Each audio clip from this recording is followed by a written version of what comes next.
Hi everyone, welcome to back Ved nursing classes.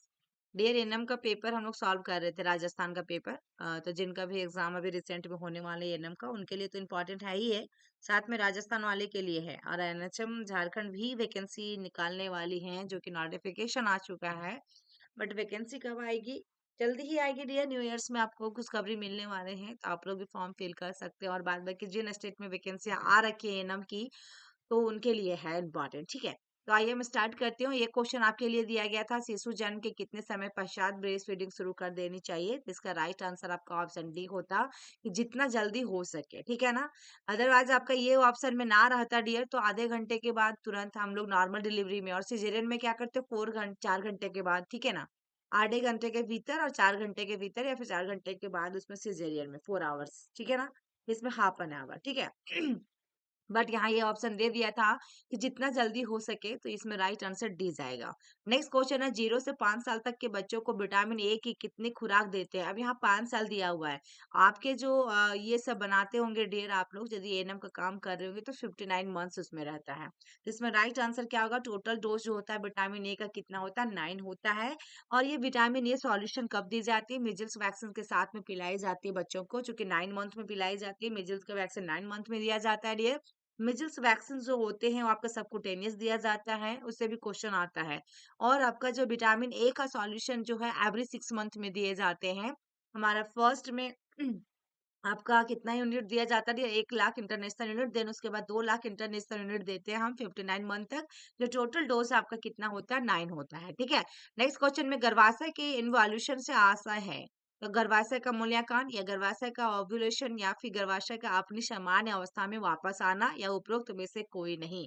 तो right answer इसमें option C होता है डियर, कि पहले हमारा इन्वॉल्यूशन का मतलब अपनी सामान्य अवस्था में वापस आना, यानी यूट्रस जिस तरह पहले था, नॉन प्रेग्नेंट यूट्रस को अपने स्थान में जाना, यानी कि प्रेग्नेंट वाला यूट्रस को। ठीक है ना? तो ये कैसे पॉसिबल होगा? जब ब्रेस्ट फीडिंग लगातार करवाएंगी मदर्स, ठीक है ना, एक्सक्लूसिव ब्रेस्ट फीडिंग करवाएंगी, तो उसमें जल्दी हमारा इन्वॉल्यूशन की चांसेस होती है, यानी यूट्रस अपने स्थान में जल्दी ही चला जाता है।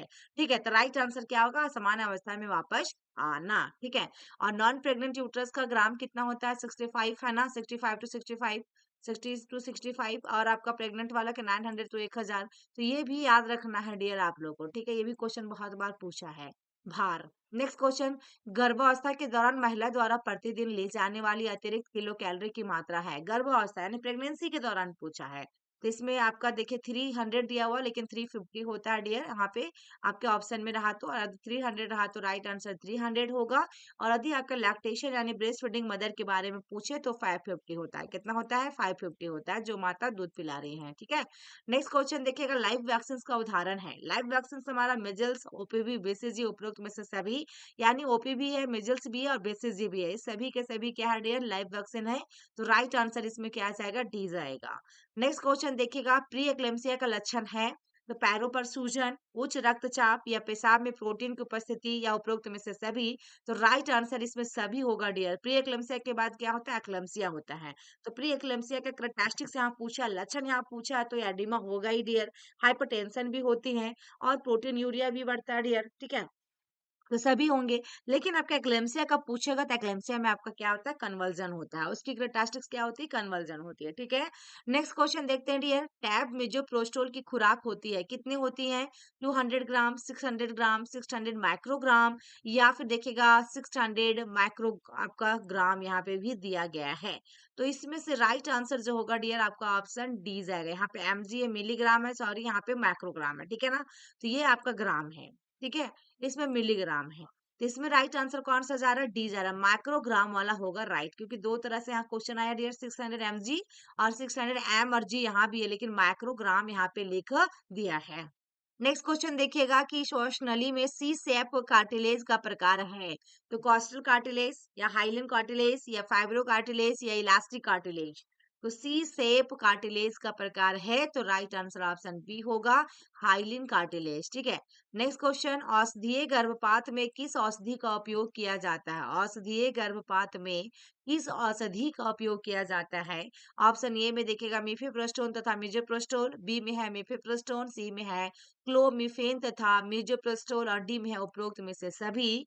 तो औषधीय गर्भपात में किस औषधि का उपयोग किया जाता है? तो मिफेप्रोस्टोन और मिजोप्रोस्टोल, यानी कि मेडिकल वाला में डियर। यदि सर्जिकल वाला में पूछेगा तो उसमें सर्जरी किस आती है।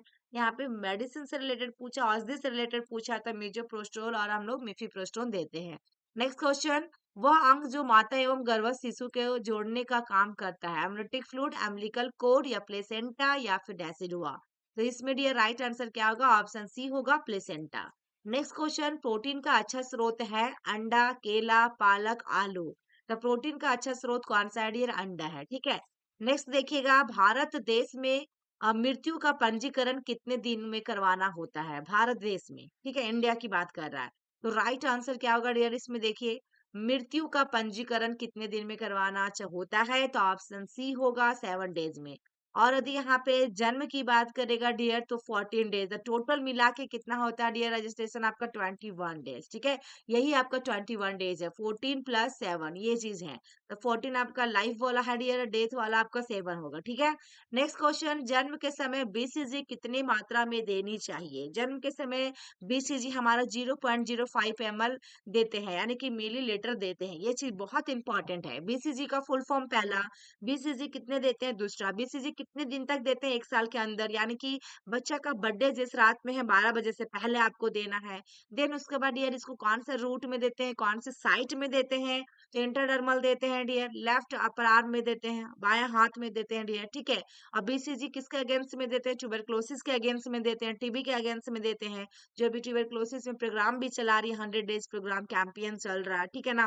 तो ये चीजें हैं डियर। तो यहाँ पे राइट आंसर जो हुआ आपका ऑप्शन ए हुआ। यदि आप लोग को मेरी क्लास एनएम की क्लासेस अच्छी लग रही है डियर, तो दोनों लैंग्वेज में चाहिए, बोथ लैंग्वेज में, हिंदी इंग्लिश में, तो आप मेरे क्लास को ज्वाइन करो, पैडबल क्लास को डियर, जो कि बिल्कुल आपके लिए ऑफर लेकर आई थी डियर 999 में, ठीक है ना।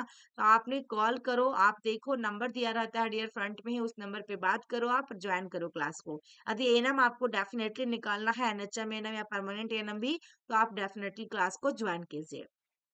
नेक्स्ट में देखिएगा, भारतीय नर्सिंग कानून किस वर्ष लागू हुआ था? 1940 में, 1947 में, 1950 में, 1975 में? तो राइट आंसर डियर इसमें भारतीय नर्सिंग कानून 1947 में। निम्न में से कौन सा रोग विटामिन सी की कमी से होता है? ये सब इंपॉर्टेंट आपका जीएनएम एनएचएम वालों के लिए भी है, सीएचओ के लिए भी इंपॉर्टेंट है डियर। ये सभी के लिए इंपॉर्टेंट है। तो इसमें स्कर्वी होगा, रिकेट्स होगा, टीवी होगा, हैजा होगा। तो राइट आंसर इसमें ऑप्शन ए जाएगा। नेक्स्ट क्वेश्चन है, एक गर्भवती महिला की एलएमपी देखिएगा आपका 10, 1, 15 है, तो उसकी ईडीडी क्या होगी? अब एलएमपी देखेंगे डियर, एलएमपी प्लस, ठीक है ना, 9 मंथ प्लस 7 डेज होता है, 9 मंथ प्लस 7 डेज होता है, ये होती है डियर। इसमें आपका 10, 1 है, यानी जनवरी का दिया हुआ है, और उधर 17 में जाएगा डियर, जब भी आगे जाएगा तो 9 मंथ प्लस 7 डेज जोड़ेंगे, तो 10 और 7 17, और 1 के बाद 9 मंथ देख लेते हैं कितना हो रहा है, तो आपको 11, 11, 15 हो रहा है। क्या हो रहा है डियर इसमें? 11, 11, 15 में होगा, ठीक है ना। तो राइट आंसर कौन सा जाएगा? सॉरी, इसमें सी जाएगा, 17 वाला, ठीक है। क्योंकि 10 और 7 17, 17 10 15 जाएगा। जोड़िए डियर, आपका 10 1 है, जनवरी से लिया, फरवरी से आपको काउंट करना है, फरवरी, मार्च, अप्रैल, मई, जून, जुलाई, अगस्त, सितंबर, अक्टूबर। ओके, अक्टूबर जा रहा 10वां महीना, ठीक है। तो यहाँ पे आपका 10 और 7 17 और 10वां महीना और 15 में, ठीक है। ऑप्शन सी आएगा करेक्ट।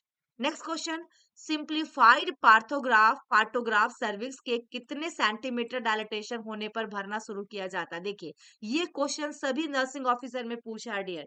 तो यहाँ पे पार्टोग्राफ हम लोग कब फिल करते हैं? जब हमारा 4 सेंटीमीटर हो जाता है, तब हम पार्टोग्राफ को फिल करना स्टार्ट करते हैं, ठीक है। आज के लिए बस इतना ही डियर, नेक्स्ट वीडियो में मिलते हैं। और आपको वीडियो कैसी लगी जरूर कमेंट कीजिएगा। आपके लिए क्वेश्चन कैसा था? बिल्कुल बेसिक से क्वेश्चन है डियर, या जीएनएम जो first year, second year, third year में है, उनके लिए इंपॉर्टेंट है। साथ में एनएम का तो पेपर है ही है, एनएम के लिए तो है ही है, ठीक है। अब एनएम का भी क्वेश्चन जो दे रहा है डियर, एडवांस मोड में दे रहा है, ठीक है, थोड़ा आपको डिप से पढ़ना पड़ेगा। तो थैंक यू, फिर मिलते हैं नेक्स्ट वीडियो में, तब तक के लिए बाय बाय। और चैनल को सब्सक्राइब कर लीजिएगा डियर, और शेयर ज्यादा से ज्यादा जरूर करें, उन लोगों तक जरूर करें जिनका एग्जाम अभी अपकमिंग में 25 में होने वाले हैं।